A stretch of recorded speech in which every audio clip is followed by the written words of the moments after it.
Mesdames, Messieurs, bonjour et bienvenue sur le plateau de CCTV français pour cette nouvelle édition du journal. À la une, l'armée populaire de libération de Chine procède à une grande réforme. Elle sera désormais organisée en 5 nouveaux théâtres d'opérations stratégiques à la place des 7 régions militaires existantes. Un système d'état-major opérationnel prend aussi forme pour améliorer la coordination. Le ministère de la Défense a tenu une conférence de presse pour souligner l'importance de ces réformes. L'objectif est d'optimiser la structure militaire, d'améliorer l'efficacité et de garantir la capacité d'action de l'armée. Une nouvelle chance pour la plus grande armée du monde. La cérémonie marque la fondation des 5 nouvelles zones de bataille. Il s'agit d'un nouveau système de commandement de l'APL. Le changement est vu comme majeur. L'armée était orientée vers la terre, elle sera désormais plus flexible et inclura plus largement les opérations en mer et dans les airs.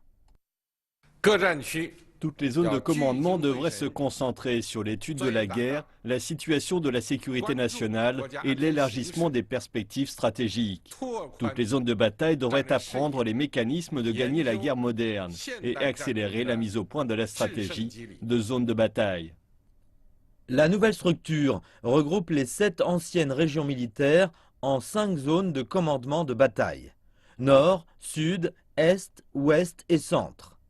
Toutes sont supervisées par la Commission militaire centrale, qui est présidée par Xi Jinping. Chaque commandement sera responsable pour certaines directions stratégiques et priorités. Chacune sera conçue pour incorporer les forces de terre, de mer et de l'air. Le nouveau système de commandement est en 3 parties. La Commission militaire centrale, les commandements de zones de bataille et les troupes. Un système administratif vertical depuis le sommet jusqu'aux diverses branches de l'infanterie. La fondation des zones de bataille est un moment historique dans le système militaire. Il a une signification profonde pour améliorer nos capacités de gagner la guerre. La réforme a restructuré l'APL en profondeur. Les 4 quartiers généraux, l'état-major, la politique, la logistique et l'armement ont été démantelés. Leurs fonctions et tâches sont désormais partagées par 15 nouvelles agences. L'APL a aussi formé de nouvelles unités, comme le commandement général pour la composante terrestre, la force de fusée et la force de soutien stratégique. L'armée s'est séparée de 300 000 personnes au nom de la qualité. Elle continue de lutter massivement contre la corruption et de nouveaux commandants ont été nommés. Le message est le renforcement du leadership de l'armée pour briser les barrières de l'inefficacité et exécuter des opérations conjointes à l'étranger. Le président Xi Jinping a appelé à l'amélioration des capacités de combat de l'APL. Beaucoup pensent que cette nouvelle réforme va profondément transformer l'armée ainsi que le paysage sécuritaire du pays dans l'avenir.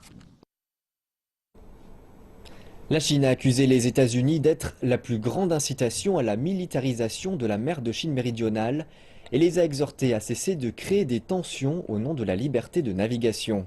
Ces remarques ont été prononcées par la Chine lors d'une conférence de presse régulière après qu'un contre-torpilleur de la marine américaine a pénétré dans les eaux chinoises.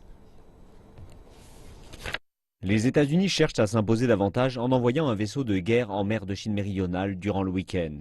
Le contre-torpilleur américain s'est approché à une dizaine de miles d'une île revendiquée par la Chine. C'est la seconde fois en 4 mois qu'un navire américain s'aventure dans ce que la Chine qualifie de ses eaux territoriales. Et la réaction de la Chine fut rapide, qualifiant l'action des États-Unis de dangereuse et d'irresponsable. Les États-Unis font étalage de leur puissance militaire et créent des tensions au nom de la liberté de navigation est là la principale cause de la poussée de la militarisation en mer de Chine méridionale. Environ 5 000 milliards de dollars d'échanges commerciaux passent chaque année par cette zone. Les dirigeants à Beijing déclarent que le transport libre et sans entrave n'a jamais été un problème. La Chine respecte et soutient toujours la liberté de navigation en mer de Chine méridionale, et ce en vertu du droit international. Mais elle s'oppose fermement aux tentatives de tout pays de porter atteinte à la souveraineté, la sécurité, les droits maritimes et les intérêts de la Chine sous l'excuse de la liberté de navigation. Autre signe de tension croissante, l'armée populaire de libération a déployé samedi une garnison sur l'île en mer de Chine méridionale. Les dirigeants chinois ont déclaré que les États-Unis avaient envoyé des bâtiments dans la zone en vue de faire montre de domination dans la région. Rien que la semaine passée, le secrétaire d'État américain se trouvait à Beijing en vue d'apaiser les tensions dans la région, mais le succès ne fut pas vraiment au rendez-vous. La Chine maintient que la plupart des pays s'opposent aux actions des États-Unis en mer de Chine méridionale, ajoutant que les nations en développement s'opposent fermement au dernier déploiement de la puissance militaire. Économie maintenant, la Banque centrale de Chine a injecté plus de 1500 milliards de yuans sur le marché en janvier avant la nouvelle année lunaire. La Banque populaire de Chine a prêté 862 milliards de yuans à des institutions financières via un mécanisme de prêt à moyen terme. Elle a aussi fait usage à plusieurs reprises d'outils de prêt à court et à moyen terme pour augmenter les liquidités avant les vacances de la fête du printemps. C'est une pratique courante de la part de la Banque centrale d'injecter des liquidités de cette façon avant le nouvel an chinois, période propice aux dépenses. Un responsable de la Banque centrale a déclaré que l'institution n'allait pas baisser le taux de réserve obligatoire des banques. Les liquidités sur le marché chinois ont été sous pression récemment en raison de l'affaiblissement du yuan et de la chute des marchés boursiers. Le nouvel an chinois approche rapidement et cela pèse sur l'indice de confiance logistique de la Chine qui est légèrement en baisse par rapport au mois précédent. L'indice de confiance logistique a perdu 1,7 points pour s'établir à 53,3%, mais reste au-dessus de 50, qui indique une expansion de l'activité et non une contraction. Toutefois, les secteurs de la distribution des produits alimentaires, des biens de consommation et de l'électroménager sont très actifs. Selon les experts, l'indice de confiance logistique se situe dans des limites saines.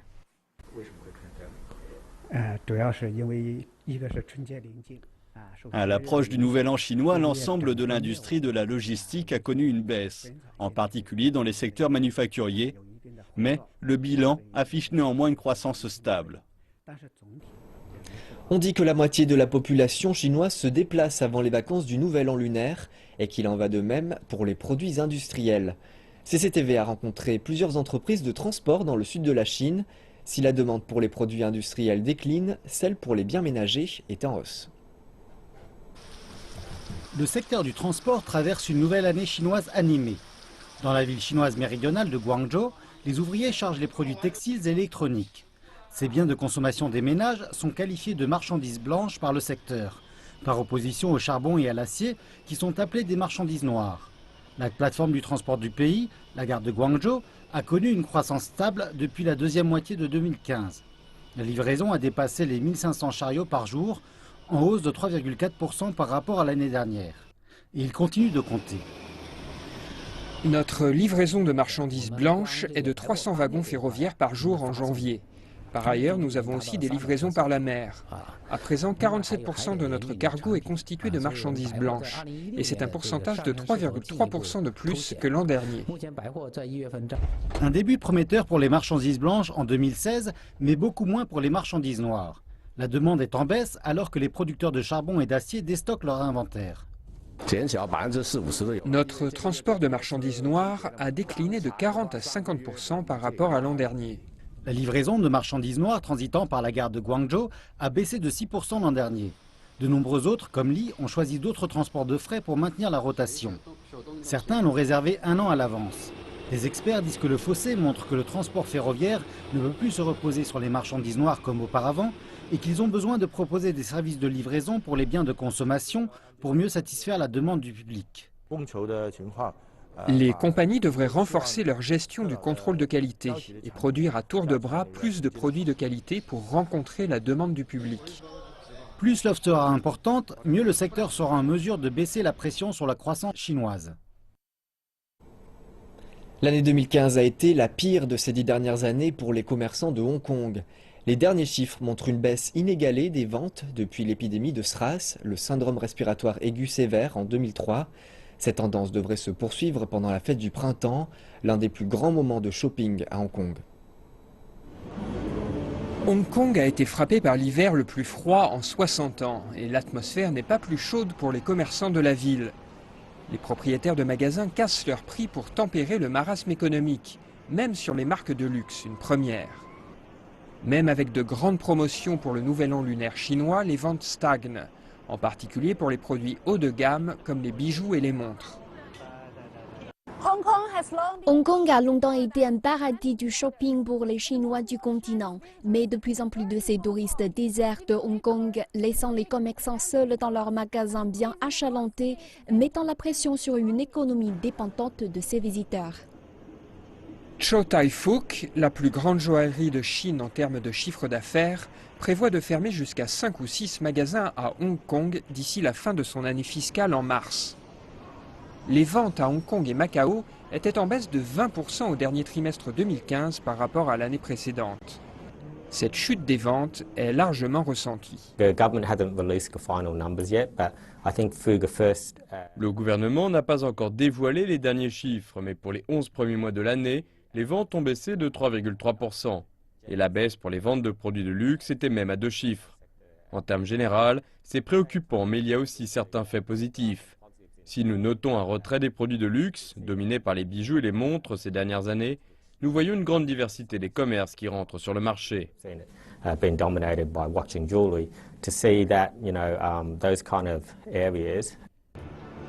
Les protestations politiques de l'année passée ont causé une chute du flux des touristes du continent. Et le rebond se fait attendre. Le facteur explicatif, c'est le retrait des touristes chinois.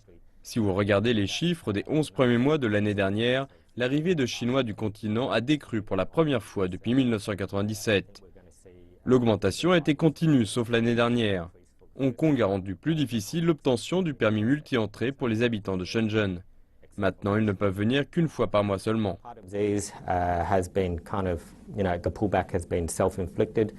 Une dévaluation à 2 chiffres de la monnaie chinoise pourrait également impacter le flux des touristes. Dans un récent sondage commandé par une société de courtage hongkongaise, 43% des touristes chinois disent qu'ils voyageront moins à l'étranger cette année si le yuan baisse de 10%.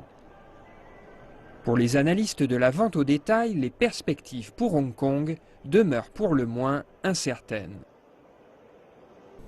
Dans la province du Roubaix, les 2 sessions politiques annuelles sont un peu différentes cette année.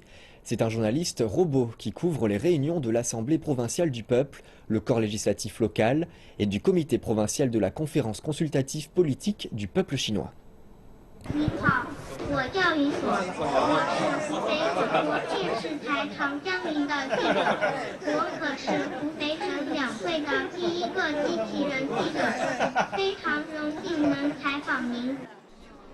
Ce journaliste robot couvre les 2 sessions politiques de la province du Roubaix, dans le centre de la Chine.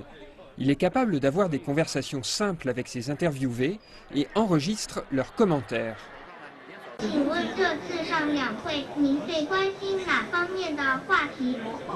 Celui de l'évaluation du PIB vert. Yun Duo est aussi capable de reconnaître les visages.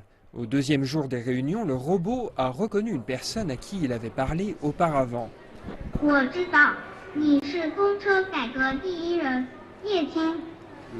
Bonjour, tu te rappelles encore de moi? Merci.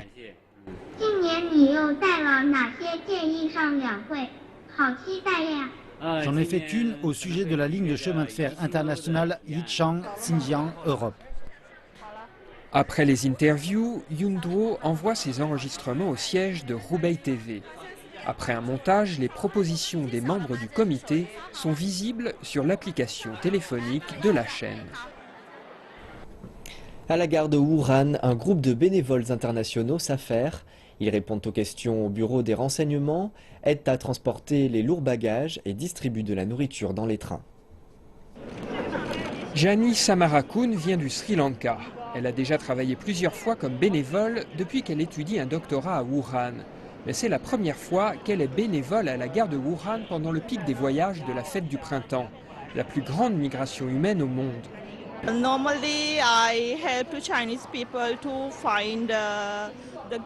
Normalement, j'aide les voyageurs chinois à trouver leur porte d'embarquement dans les dents. Quand ils viennent vers nous pour demander comment trouver leur train, je leur indique la direction. Parfois, s'ils ont trop de bagages, on les aide à les transporter.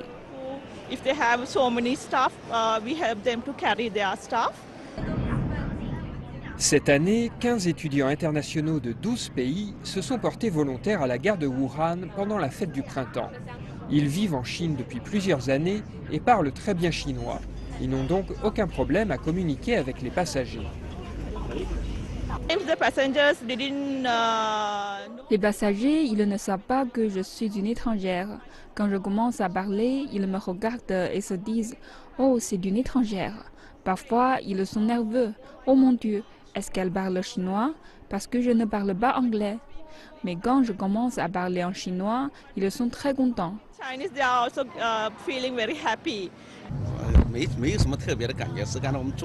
La Chine a beaucoup de liens avec le monde à présent. Alors je ne suis pas du tout surpris de voir des bénévoles étrangers dans le train.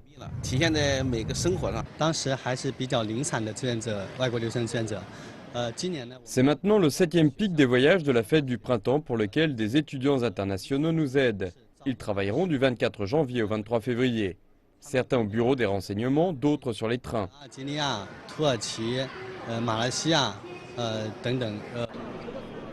Les trains à grande vitesse rendent les voyages en Chine plus confortables que jamais. Ces bénévoles internationaux seront d'une aide précieuse avec leurs compétences en langue. Cette année, 22 millions d'usagers du train sont attendus à Wuhan pendant le pic des transports de la fête du printemps. 1,29 million de plus que l'année dernière. Les bénévoles sont indispensables pour faire face au nombre toujours grandissant des voyageurs à cette période de l'année. Et la grande transhumance chinoise à l'occasion de la fête du printemps a déjà débuté.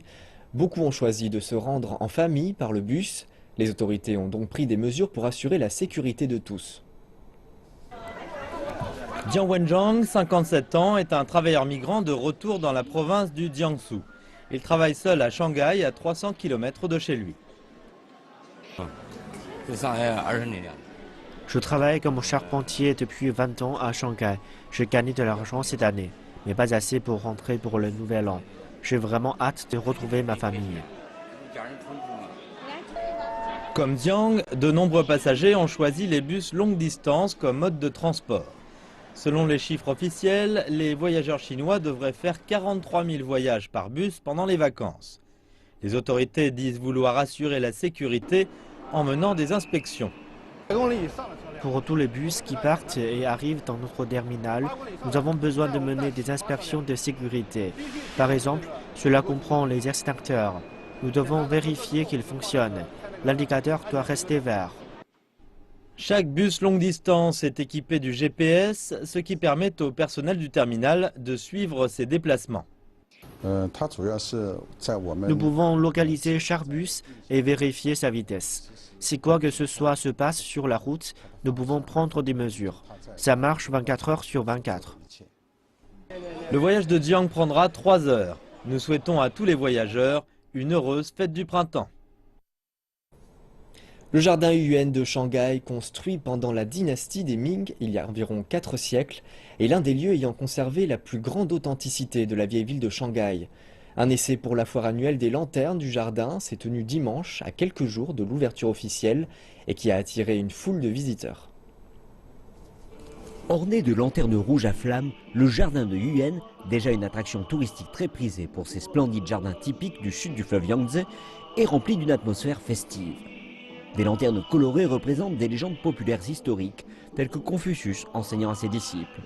Les faits héroïques du général Guan, la légende de Kongjong et de la grosse poire, et de Cao Chong qui pèse un éléphant. Mais l'élément le plus attractif est certainement celui-ci, un roi singe de 8 mètres de haut et qui pèse 1 tonne. Le roi singe avec une armure dorée est entouré et acclamé par de petits singes sur la montagne des fleurs et des fruits. Et cette présentation de lanterne crée une atmosphère joyeuse pour les visiteurs qui se déplacent ici. Je me sens très bien depuis que je suis arrivée dans ce jardin. Mon signe du zodiaque est le singe. Ce roi singe est vraiment splendide. Je l'aime beaucoup. Et avec toutes ces magnifiques lanternes colorées, le jardin de Yuan devrait être l'une des destinations les plus populaires durant ces vacances de la fête du printemps. Et la foire aux lanternes durera jusqu'à la fin du mois de février. Les librairies chinoises ont connu une année particulièrement difficile en 2012. Beaucoup d'entre elles ont été contraintes de fermer suite à l'arrivée des liseuses digitales sur le marché. Celles qui ont pu survivre à la vague de fermeture ont développé de nouvelles stratégies pour répondre aux besoins de leurs clients. Reportage à Shanghai. Gu Chentao est le propriétaire de cette librairie. C'est le cas depuis bientôt 19 ans. La crise à laquelle il a été récemment confronté n'y a rien changé. Il y a 5 ou 6 ans, nous avons été durement touchés par l'arrivée des livres numériques et des vendeurs de liseuses. Notre revenu journalier a rapidement diminué de moitié. Combiné à l'augmentation constante du loyer, cette perte d'activité a bien failli nous faire mettre la clé sous la porte. Grâce à la réputation de la boutique de Gu, la librairie a pu être sauvée. Avant, nous étions situés près de l'université. Maintenant, notre boutique se trouve à l'intérieur du campus. L'université nous a offert un accord avantageux. À présent, la librairie est devenue une salle de conférence, en plus d'un magasin de livres. Mais nous tenons à préserver notre spécialité, les ouvrages académiques. Certaines librairies ont opéré une transformation bien plus radicale. Leur popularité est surprenante compte tenu de leur situation dans la banlieue de Shanghai. Jin Hao est le propriétaire de cette boutique. Il voulait créer la plus belle boutique de la ville. 2 ans ont passé depuis l'ouverture et il est très fier de ce qu'il a accompli. 3 éléments sont importants pour une librairie: l'environnement, les livres et le service. Un bel environnement attirera des lecteurs ou des touristes qui peuvent être tentés de passer du temps ici. Notre équipe s'occupe de sélectionner des livres pour nos lecteurs. Nos standards sont très élevés. Tous les best-sellers ne finissent pas dans nos rayons. Jin explique que la boutique peut recevoir quotidiennement jusqu'à 3000 visiteurs et que ce nombre est multiplié par 2 pendant les week-ends. Même si la librairie est ouverte depuis 2 ans et a rencontré un franc succès, le propriétaire n'est pas encore rentré dans ses frais. D'après mon expérience, il faut en général 3 ans à une librairie pour qu'elle devienne rentable. Des profits pourront être générés à partir de la 4e année. C'est une activité qui prend du temps. Mais cette librairie n'est pas comme les autres et nous serons sans doute rentables dès l'année prochaine. En 2014, les librairies de Shanghai ont vu leurs revenus augmenter de plus de 3%. Il s'agit de la première augmentation enregistrée sur les dernières années. Mais en 2015, les ventes ont seulement augmenté de 0,3% malgré la multiplication des librairies.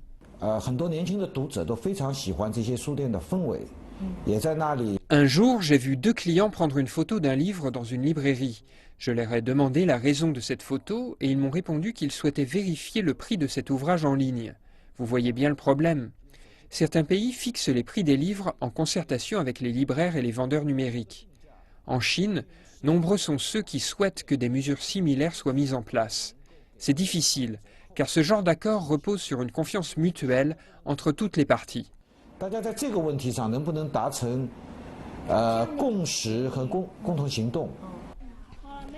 Depuis 2012, Shanghai subventionne les librairies à hauteur de 15 millions de yuan et promeut la lecture auprès de ses habitants.